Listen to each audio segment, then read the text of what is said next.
स्वागत है आप सबका हमारे YouTube channel freedom factory study में। आज हम लोग पढ़ेंगे कक्षा 7 गणित अभ्यास इसका 12A क्षेत्रमिति मेंसुरेशन भाग 1 पढ़ेंगे हम लोग। इसका भाग 2 पढ़ेंगे। भाग 1 हम लोग पढ़ चुके हैं। तो चलते हैं हम लोग इसके भाग 2 के पहले सवाल पे और देखते हैं कि पहला सवाल है क्या। अविनाश के कृषि फॉर्म की लंबाई, आपका लंबाई पता है और चौड़ाई पता है, तो बोला है कि फॉर्म का क्षेत्रफल ज्ञात करना, वो भी हेक्टेयर में ज्ञात करना है। तो ध्यान से इस चीज़ को देखिए कि कृषि फॉर्म की लंबाई, यहाँ पे लिखेंगे कृषि, ठीक ना, कृषि, ठीक ना, फॉर्म की लंबाई, फॉर्म की यहाँ पे हो जाएगा लंबाई इक्वल टू यहाँ पे दिया हुआ 240 मीटर, ठीक है ना। और कृषि फॉर्म की चौड़ाई जो होगी यहाँ पे हो जाएगा कृषि फॉर्म की चौड़ाई, यहाँ पे हो जाएगा फॉर्म की चौड़ाई की, यहाँ पे हो जाएगा चौड़ाई बराबर यहाँ पे हो जाएगा 110 मीटर। अब हम लोग को ज्ञात करना है इसका क्षेत्रफल। तो यहाँ पे लिखेंगे कृषि फॉर्म का क्षेत्रफल, ये आयताकार होगा क्योंकि लंबाई ज़्यादा है चौड़ाई कम है, या चौड़ाई ज़्यादा है लंबाई कम, तो आयताकार होता है ऐसा, ठीक है। तो यहाँ पे लिखेंगे कृषि, ठीक ना, कृषि फॉर्म की, यहाँ पे हो जाएगा फॉर्म का क्षेत्रफल बराबर यहाँ पे हो जाएगा लंबाई गुणे चौड़ाई, लंबाई, ठीक ना, और गुणे कितना हो जाएगा हमारा चौड़ाई, ठीक है, चौड़ाई।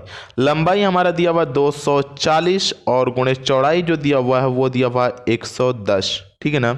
अब इन दोनों का गुणा करेंगे तो यहाँ पे देखिए 0 0, 11 में 4 को गुणा करेंगे, 11 चौक 44 और 11 दूनी का 22 और 4 कितना हो जाएगा हमारा 26, ये हो जाएगा मीटर स्क्वायर। ये आपका इतना क्या आ जाएगा कृषि फॉर्म की क्षेत्रफल। लेकिन आपको यहाँ पे आंसर हेक्टेयर में चाहिए, तो हेक्टेयर में जब इसका आंसर चाहिए तो हम लोग हेक्टेयर में निकालेंगे इसको। तो लिख सकते हैं हम लोग यहाँ पे कि आपका कि चूंकि यहाँ पे ये लिख सकते हैं चूंकि यहाँ पे कि 10,000, ठीक है ना, मीटर, ठीक ना, स्क्वायर बराबर 1 हेक्टेयर, ठीक ना, हेक्टेयर, ठीक ना, हेक्टेयर। तो आप लिख सकते हैं कि 1 मीटर बराबर, तब आपका हो जाएगा 1 मीटर स्क्वायर बराबर 1 बट्टे में कितना हो जाएगा हमारा 10,000 हेक्टेयर, ठीक ना, हेक्टेयर। तो आप इसको जब इतना पता चल गया आपको तो क्या करेंगे आप, अब यहाँ पे लिखेंगे दो मतलब कि यहाँ पे जाएगा 26,400 मीटर स्क्वायर बराबर यहाँ पे कितना हो जाएगा हमारा, यह हो जाएगा 1 बट्टे में 10,000 और यहाँ पे गुणे 26,400, इसको कर लेंगे। अब यहाँ पे कैलकुलेशन करेंगे 0 0, ये 0 और ये 0, अब 2 बार हम लोग गुणा कर लेंगे तो यहाँ पे भाग देंगे तो कितना हो जाएगा 2.64 हेक्टेयर, क्या आ जाएगा हमारा हेक्टेयर। ये उसका क्या हो जाएगा आंसर हो जाएगा कि एक आयताकार मैदान का क्षेत्रफल 0.5 हेक्टेयर है। यदि इस आयताकार मैदान की भुजा, ठीक ना, इस आयताकार मैदान की भुजा अगर 125 मीटर हो तो दूसरी भुजा हमें क्या करना है कि ज्ञात करना है। बहुत ही सिंपल सा सवाल है, बट आप लोग करिए इसको, हम बताते हैं कैसे करना है। यहाँ आप लिखेंगे कि आयताकार मैदान का क्षेत्रफल, ठीक ना, आयताकार मैदान का क्षेत्रफल बराबर यहाँ पर हो जाएगा लंबाई और गुणे कितना हो जाएगा हमारा चौड़ाई। आयताकार मैदान का क्षेत्रफल लंबाई गुणे चौड़ाई, ये होता है आपका सूत्र। लेकिन क्षेत्रफल आपका हेक्टेयर में दिया हुआ है तो आप जानते ही हैं, इस बात को समझिएगा कि आपका दिया हुआ है 0 पॉइंट यहाँ पर हो जाएगा हमारा 5, यहाँ पर हो जाएगा हेक्टेयर, यहाँ पर हो जाएगा क्या चीज़ हेक्टेयर। हम लोग जानते हैं कि एक यहाँ पे एक हेक्टेयर बराबर कितना हो जाएगा 10,000 मीटर, 1 हेक्टेयर बराबर एक, यहाँ पे हो जाएगा हेक्टेयर बराबर, यहाँ पे हेक्टेयर बराबर 10,000 यहाँ पे हो जाएगा मीटर स्क्वायर, ये होता है। तो 0.5 हेक्टेयर बराबर यहाँ पे हो जाएगा कितना हमारा 0.5 इंटू 10,000, ठीक है ना, 10,000 इक्वल टू यहाँ पे हो जाएगा हमारा 5,000, ये हो जाएगा मीटर स्क्वायर, इसका जो क्षेत्रफल होगा, ठीक है। तो हम लोग क्षेत्रफल की जगह पे क्या लिख सकते हैं हम लोग कि 5,000 यहाँ पे हो जाएगा, ये लाइन हम खींच रहे हैं, आप लोग मत खींच दीजिएगा, ठीक ना। यहाँ पे हो जाएगा मीटर स्क्वायर इक्वल टू, आपका एक भुजा पता है तो 125 मान लेते हैं, गुणे अब दूसरी भुजा नहीं पता है तो उसको मान लीजिए लंबाई होगा चौड़ाई होगा, कुछ भी मान सकते हैं, मान लेते हैं हम लोग चौड़ाई ही होगा, ठीक ना, चौड़ाई। अब यहाँ पे गुणा है, उधर क्या हो जाएगा भाग, मतलब चौड़ाई इक्वल टू आपका निकल जाएगा, या दूसरी भुजा लिख सकते हैं, चौड़ाई इक्वल टू हो जाएगा 5000 और बटे में हो जाएगा 125। हम लोग 25 को इसकी कितनी बार कटा सकते हैं, 4 बार कटा सकते हैं। तो यहाँ पर हो जाएगा कितना, 25 चौके 100 और 4 बार में 100, मतलब कि 500। तो यहाँ पर हो जाएगा कितना हमारा, 4 बार में कटेगा तो इसका निकल के आएगा 40, यहाँ पर हो जाएगा मीटर, जो कि इसका क्या हो जाएगा चौड़ाई, मतलब दूसरी भुजा हम लिख सकते हैं कि दूसरी, ठीक ना, दूसरी भुजा की लंबाई या फिर भुजा बराबर दूसरी भुजा बराबर यहाँ पर हो जाएगा 140 मीटर, ठीक है ना। यही हो जाएगा इसका आंसर। एक वर्गाकार, ठीक ना, टाइल्स की भुजा 12 सेमी है, टाइल्स का क्षेत्रफल और परिमाप ज्ञात करना है। तो हम लोग लिखेंगे वर्ग का परिमाप, या फिर पहले निकालते हैं वर्ग का क्षेत्रफल, ठीक है ना। पहले क्षेत्रफल पूछा तो पहले क्षेत्रफल लिखेंगे, वर्ग का क्षेत्रफल या वर्गाकार टाइल्स का क्षेत्रफल, ठीक ना। वर्गाकार टाइल्स का क्षेत्रफल, ठीक ना। यहाँ पे लिखेंगे टाइल का क्षेत्रफल इक्वल टू यहाँ पे हो जाएगा हमारा भुजा और गुणे क्या हो जाएगा हमारा भुजा। अब यहाँ पे दिया हमारा भुजा 12 और गुणे यहाँ पे हो जाएगा 12 इक्वल टू 144, यहाँ पे हो जाएगा सेमी का स्क्वायर, ठीक है। ये क्षेत्रफल हो गया। अब लिखेंगे वर्गाकार टाइल्स का परिमाप, यहाँ पे लिखेंगे वर्गाकार, ठीक ना, वर्गाकार टाइल का परिमाप बराबर यहाँ पे हो जाएगा, यहाँ पे कितना होता है हमारा 4 गुणे होता है हमारा भुजा। अब यहाँ पे देखिए भुजा हमारा 4 हो जाएगा, गुणे भुजा कितना दिया 12, तो 12 से गुणा कर लेंगे, दोनों को निकालेंगे तो 12 चौक 48, यहाँ पे हो जाएगा 48, यहाँ पे कितना हो जाएगा 48 सेमी, क्योंकि हम लोगों को परिमाप में सेमी ही लिखना होता है और क्षेत्रफल में स्क्वायर लगाते हैं, ठीक है, इसका मात्रक जो होता है। तो इस तरीके से ये 7वां सवाल हुआ खत्म। अब हम लोग आते हैं इसके 8वें सवाल पर। 8वां सवाल दिया हुआ है कि आयताकार खेत की लंबाई और चौड़ाई इसमें अनुपात में है, 3 संबंधित 2 के अनुपात में, ठीक है ना। खेत के चारों ओर मोड़ बनवाना है, चारों ओर मोड़ बनवाना है, जिसमें 1.5 रुपये, ठीक ना, प्रति मीटर की दर से लगाई जाती है। प्रति मीटर है, स्क्वायर नहीं है, इसका मतलब परिमाप पे काम चलेगा, ठीक है ना। मीटर स्क्वायर होता तो समझ लेते हैं कि क्षेत्रफल है, ठीक है ना, की दर से बनाई जाती है। तो जब इसके खेत का मतलब क्षेत्रफल आपका दिया हुआ है 1.5, ठीक ना, हेक्टेयर दिया हुआ है 1.5 हेक्टेयर।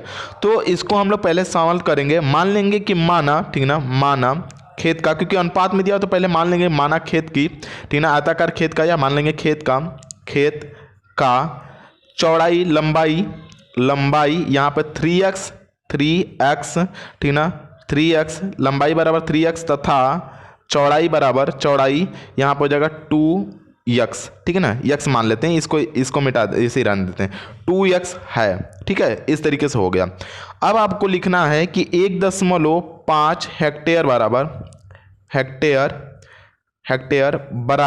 यहाँ पे कितना हो जाएगा 1.5 हेक्टेयर बराबर, यहाँ पे 1.5 में हम लोग 10,000 से गुणा कर देंगे, क्योंकि 1 हेक्टेयर बराबर 10,000 होता है, तो 10,000 से गुणा कर देंगे तो आपका निकल के आएगा 15,000, यहाँ पे हो जाएगा मीटर स्क्वायर। मतलब ये आ गया क्षेत्रफल, ये क्षेत्रफल है, लिखा भी है इतना हेक्टेयर क्षेत्रफल है, ये क्षेत्रफल लिखा हुआ है। तो अब लिखेंगे हम लोग कि आयत का क्षेत्रफल बराबर या खेत का क्षेत्रफल बराबर, यहाँ पे हो जाएगा खेत का, यहाँ पर हो जाएगा क्षेत्रफल, ठीक ना, क्षेत्रफल बराबर यहाँ पे लंबाई और गुणे यहाँ पर हो जाएगा चौड़ाई, और यहाँ पे क्षेत्रफल आपको पता है कि 15,000 है, तो 15,000 बराबर लंबाई हमारा 3x है और चौड़ाई हमारा 2x है, दोनों को गुणा कर देंगे तो यहाँ पे कितना हो जाएगा 3 और 2 कितना हो जाएगा 3 दूना के यहाँ पर हो जाएगा 6, और x में x गुणा करेंगे तो x का स्क्वायर। अभी आपको पिछले मतलब कि 8वां लेसन और 9वां लेसन ध्यान से देखेंगे तो ये समझ में आएगा कैसे हो रहा है, ठीक है। यहाँ पे हो जाएगा 15,000 और यहाँ पे हो जाएगा इक्वल टू, यहाँ पे हो जाएगा 6x का स्क्वायर। ये बात समझ में आ गई। ये गुणा है उधर जाकर भाग हो जाएगा, मतलब x स्क्वायर इक्वल टू यहाँ पे हो जाएगा 15,000 और बटे में कितना हो जाएगा हमारा 6, और 6 से इसको कटाएंगे तो यहाँ पे 25 टाइम में कट जाएगा और डबल जीरो इस पर लग जाएगा। तो याद देखिए यहाँ पे इस तरीके से कि x स्क्वायर की जो वैल्यू है वो हो जाएगा हमारा 2500। अब देखिए स्क्वायर जब हटाएंगे तो ये अंडर रूट में चला जाएगा, मतलब ये वर्ग में हो जाएगा, तो x बराबर यहाँ पे हो जाएगा अंडर रूट में 2500, और कभी भी कोई चीज़ अंडर रूट से बाहर निकलता है तो वो स्क्वायर फॉर्म में निकलता है। ये किसका गुणनखंड है 50 में 50 को गुणा करेंगे तो 2500 होगा, मतलब x की जो वैल्यू हो जाएगी वो हो जाएगी हमारा कितना 50 मीटर। अब इसको निकालने का तरीका होता है, जब आप लोग एलसीएम लेंगे ना तो डबल डबल जोड़ा मिला के निकाल लेंगे। आपका अच्छा 5 का वीडियो देख लीजिए, समझ में आ जाएगा कैसे निकालना होता है, जोड़ा कैसे बनाते हैं। अभी जब वर्गमूल पढ़ेंगे तो आप लोगों को ये बात समझ में आ जाएगी, ठीक है। तो ये हो जाएगा 50 मीटर। अब ये 50 मीटर हो गया तो आप लंबाई आराम से निकाल सकते हैं। तो लिख देंगे कि अतः लंबाई बराबर अतः लंबाई बराबर 3 इंटू एक्स, मतलब कि 3x है तो x की वैल्यू कितना 50, तो 50 लिखेंगे बराबर कितना हो जाएगा हमारा 150 मीटर। और चौड़ाई कितनी हो जाएगी, और चौड़ाई बराबर यहाँ पे चौड़ाई जब लिखना है तो इक्वल टू 2 इंटू, क्योंकि 2 था तो 2 इंटू एक्स की वैल्यू कितना हमारा 50 बराबर कितना हो जाएगा हमारा 100 मीटर। तो इस तरीके से लंबाई और चौड़ाई आपका आ गया 150 और 100। अब आपको कुछ नहीं करना, आपको इसमें निकालना है क्षेत्रफल। तो लिखेंगे क्या चीज, क्षेत्रफल नहीं परिमाप। तो आयत का परिमाप यहाँ पे लिखेंगे आयत, ठीक ना, का परिमाप बराबर यहाँ पे हो जाएगा 2 कोष्टक में लंबाई और धन क्या हो जाएगा हमारा चौड़ाई। बात समझिएगा ध्यान से, यहाँ पे हो जाएगा 2 कोष्टक में लंबाई हमारा कितना दिया 150 और प्लस चौड़ाई दिया हमारा कितना 100। दोनों को जोड़ देंगे 250 और 250 में 2 का गुणा करेंगे तो यहाँ पे हो जाएगा 500 मीटर, ठीक है ना। यह आपका आ गया परिमाप। परिमाप कितना आ गया 500 मीटर। अब देखिए 1 मीटर के लिए हम 1 मीटर मोड़ बनवाने में कितना लगता है 1.5 रुपए। यहां पे लिखेंगे 1 मीटर मोड़ बनवाने में, 1 मीटर, ठीक ना, मेढ़ बनवाने में, सॉरी मोड़ नहीं है मेढ़ है, मेढ़ बनवाने में यहाँ पे लगता है हमारा 1.5, ठीक ना, 50 पैसे या फिर 50 रुपए, ठीक ना, 1.50 रुपए लगते हैं। तो यहाँ पे हो जाएगा कितना हमारा 500 मीटर बनवाने में, 500 मीटर बनवाने में यहाँ पे कितना हो जाएगा 500 और गुणे कितना हो जाएगा हमारा 1.50। और जब इन दोनों का गुणा करेंगे तो आपका जो निकल के आ जाएगा वो हो जाएगा 750 रुपये। और यही इसका क्या हो जाएगा हमारा आंसर हो जाएगा। एक कार्यालय में 15 दरवाजों के खस की टट्टियाँ लगानी है। प्रत्येक दरवाजे की लंबाई 2.5 मीटर है और चौड़ाई 1.2 मीटर है। यदि खस की टट्टियाँ लगवाने में खर्च खस के मूल्य का सहित यहाँ पर हो जाएगा 105 रुपये प्रति वर्ग मीटर है, प्रति वर्ग मीटर स्क्वायर, वर्ग मीटर मतलब स्क्वायर है, तो ये क्षेत्रफल की बात कर रहा है। तो कुल कितना खर्च पड़ेगा, तो हम लोगों को सबसे पहले लिखना होगा कार्यालय, ठीक ना, यहाँ पे लिखिए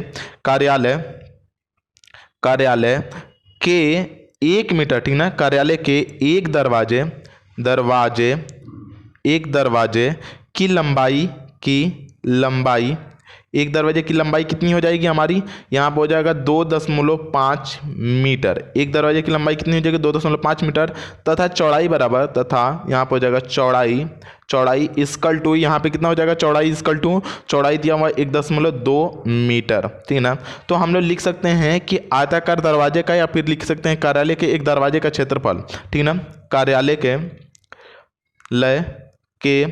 एक दरवाजे का क्षेत्रफल, दरवाजे का यहाँ पर हो जाएगा क्षेत्रफल इक्वल टू, यहाँ पर हो जाएगा लंबाई और गुणे यहाँ पर हो जाएगा चौड़ाई, ठीक है ना। लंबाई हमारा 2.5 और चौड़ाई 1.2। अब दोनों को गुणा करके निकाल देंगे तो यहाँ पर हो जाएगा 25 दूना 50 और 25 से कम 25 और 5 30, मतलब 2 अंक बाद 10 में लगाएं 3 मीटर। यहाँ पे क्या निकल के आ जाएगा 3 मीटर स्क्वायर, ये क्षेत्रफल था। अब देखिए एक दरवाजा लगाने में 3 मीटर का मतलब कि क्षेत्रफल लग रहा है, तो 15 दरवाजों के लिए तो यहाँ पर हो जाएगा 15, ठीक ना, दरवाजे का क्षेत्रफल, 15 दरवाजे का क्षेत्रफल इक्वल टू 3 गुणे यहाँ पर हो जाएगा 15 बराबर यहाँ पर हो जाएगा 45, क्या हो जाएगा हमारा मीटर स्क्वायर। ये 45 मीटर स्क्वायर आ गया, ठीक है ना, 45 मीटर स्क्वायर। तो एक वर्ग मीटर खस का मूल्य, यहाँ पे लिख दीजिएगा 1 वर्ग मीटर, ठीक ना, खस का मूल्य, ठीक ना, खस का मूल्य 1 वर्ग मीटर खस का मूल्य कितना दिया हमारा 105 रुपये।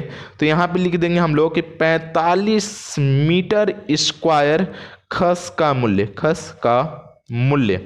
मूल्य बराबर यहाँ पर हो जाएगा 45 गुणे 105, और जब दोनों का गुणा करके निकालेंगे तो आपका आंसर आ जाएगा यहाँ पे, ये हो जाएगा 4725 रुपये। ठीक ना, आप गुणा कर लीजिएगा, आप इसका 45 में 105 का गुणा तो आता ही होगा आप लोगों को, इतना क्या हो जाएगा ये रुपए में, तो ये इसका क्या हो जाएगा आंसर। इस तरीके से ये आपका 9वां सवाल हुआ खत्म और 12A भी हुआ खत्म।